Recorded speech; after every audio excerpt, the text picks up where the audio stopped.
매일 성경과 함께하는 아름빛 교회 말씀 묵상 아름빛 바이블 키트 시간입니다. 오늘은 스가랴 14장 12절에서 21절까지의 말씀입니다.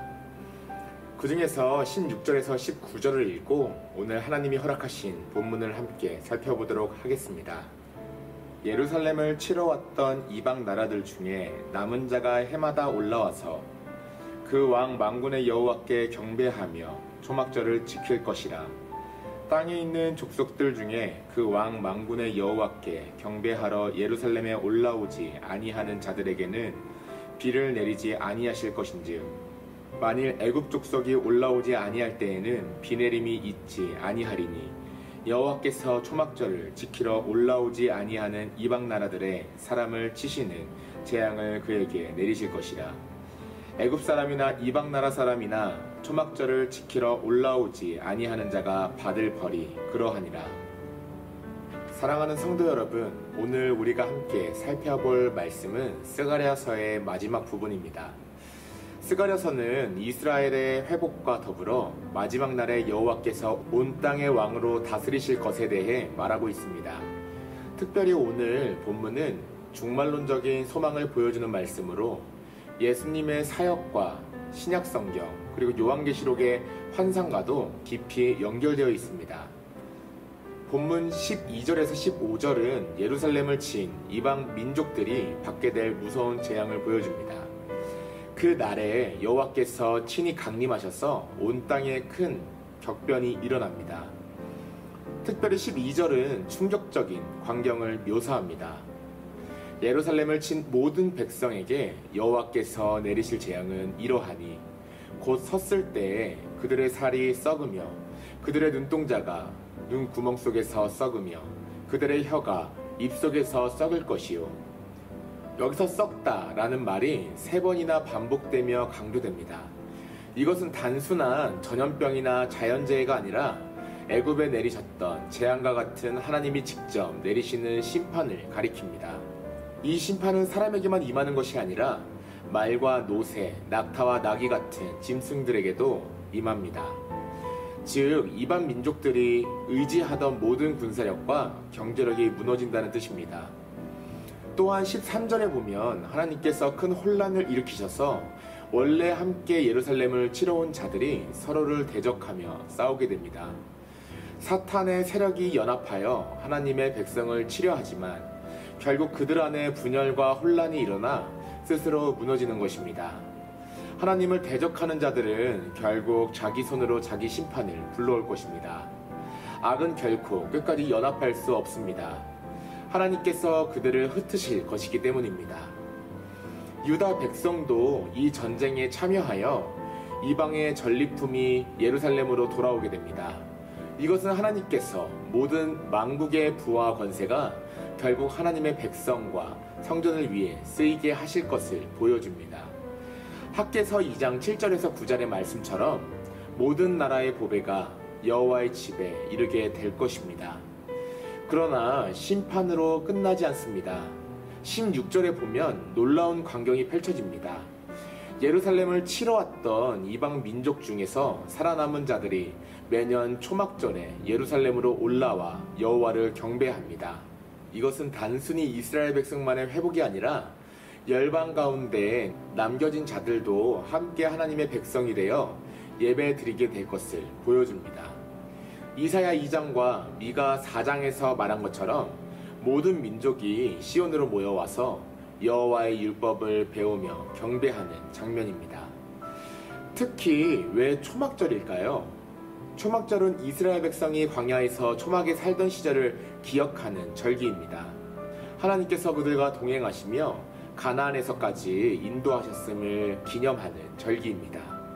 또한 가을 추수들기로 하나님께서 모든 열방을 추수하여 하나님의 백성으로 삼으실 것을 상징합니다. 그러므로 초막절에 이방 민족들이 예루살렘으로 올라와 예배드린다는 것은 마침내 인류의 여정이 완성되고 모든 열방이 하나님의 구원과 다스림에 참여한다는 뜻입니다. 그러나 17절에서 19절은 경고를 함께 줍니다. 만약 어떤 민족이 왕이신 여호와를 경배하러 올라오지 않는다면 그들에게는 비가 내리지 않을 것이라고 합니다. 비는 생명을 유지하는 필수 조건입니다. 즉 하나님을 예배하지 않으면 생명 자체가 끊어지는 것입니다. 심지어 애굽까지 언급됩니다. 비가 꼭 필요하지 않은 나라였지만 그들도 여호와께 불순종하면 재앙을 피할 수 없다고 말씀하십니다. 이것은 예배가 단순한 선택이 아님을 말해줍니다. 예배는 생명의 길이고 예배는 구원의 길입니다. 하나님을 경배하지 않는 삶은 결국 죽음으로 나아갈 수밖에 없습니다. 본문의 마지막은 참으로 놀라운 장면으로 끝납니다. 그날의 말 방울에도 여호와께 성결이라고 새겨질 것이다. 원래 여호와께 성결은 대제사장의 임합회에만 기록된 거룩한 표식이었습니다. 그런데 이제는 전쟁을 상징하는 말의 방울에도 즉 세속적이고 부정하게 여겨지던 것에도 거룩이 새겨집니다. 뿐만 아니라 성전에서 특별히 구별된 노석과 금 주발처럼 예루살렘과 유다의 모든 솥이 거룩하게 될 것이라고 말씀합니다. 다시 말해 특정한 공간만이 아니라 온 예루살렘, 온 유대가 하나님의 성전이 되는 것입니다. 21절에서는 그날에 다시 가나안 사람이 여호와의 집에 있지 않을 것이라고 말합니다. 여기서 가나안 사람은 단순히 민족적 의미가 아니라 거짓과 탐욕으로 성전을 더럽히던 상인들을 가리킵니다. 예수님께서 성전을 정화하시며 내 아버지의 집을 강도의 소굴로 만들었다고 책망하신 것과 같은 맥락입니다. 마지막 날에는 더 이상 그런 부패와 탐욕이 존재하지 않고 오직 거룩과 정결만이 남을 것입니다. 사랑하는 성도 여러분, 이 모든 비전은 예수 그리스도 안에서 성취되었습니다. 예수님은 스가랴 9장에서 예언된 대로 나귀를 타고 예루살렘에 입성하셨습니다. 그러나 그분은 알렉산드로 대왕처럼 정복하기 위해 오신 왕이 아니라 십자가에서 자기 목숨을 내어주시기 위해 오셨습니다. 그분은 거절당한 목자였고 악한 대제사장들과 부패한 성전을 심판하셨습니다. 예수님은 십자가와 부활을 통해 새로운 성전을 세우셨습니다. 이제 성전은 더 이상 돌로 지은 건물이 아니라 예수 그리스도를 믿는 성도들이 성전이 되었습니다. 그리고 언젠가 주님 다시 오실 때에 온 세상이 하나님의 성전으로 변화될 것입니다. 요한계시록 22장은 이렇게 이야기합니다. 다시는 저주가 없고 하나님의 종들이 보좌 앞에서 하나님을 뵈며 생명수가 흘러나와 그들을 살릴 것이다. 스가랴의 비전은 바로 이 새 하늘과 새 땅에서 완전히 이루어질 것입니다. 그러니 하나님을 대적하는 세력은 반드시 무너집니다. 아무리 강해 보여도 하나님이 심판하시면 그들은 자기들끼리 싸우며 무너질 뿐입니다. 그러므로 우리는 세상 권세를 두려워하지 말고 오직 하나님만 의지해야 합니다. 하나님만 의지하는 남은 자는 예배하는 자입니다. 하나님의 백성의 표식은 예배입니다. 예배하지 않는 삶에는 결코 생명이 없습니다. 우리의 삶 전체가 하나님을 예배하는 자리로 세워져야 합니다.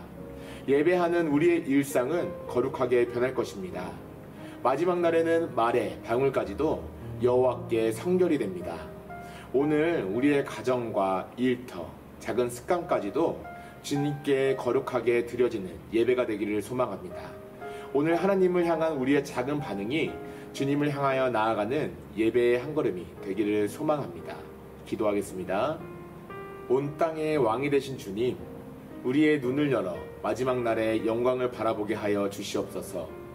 세상 권세를 의지하지 않고 오직 주님을 예배하며 살게 하여 주시옵소서.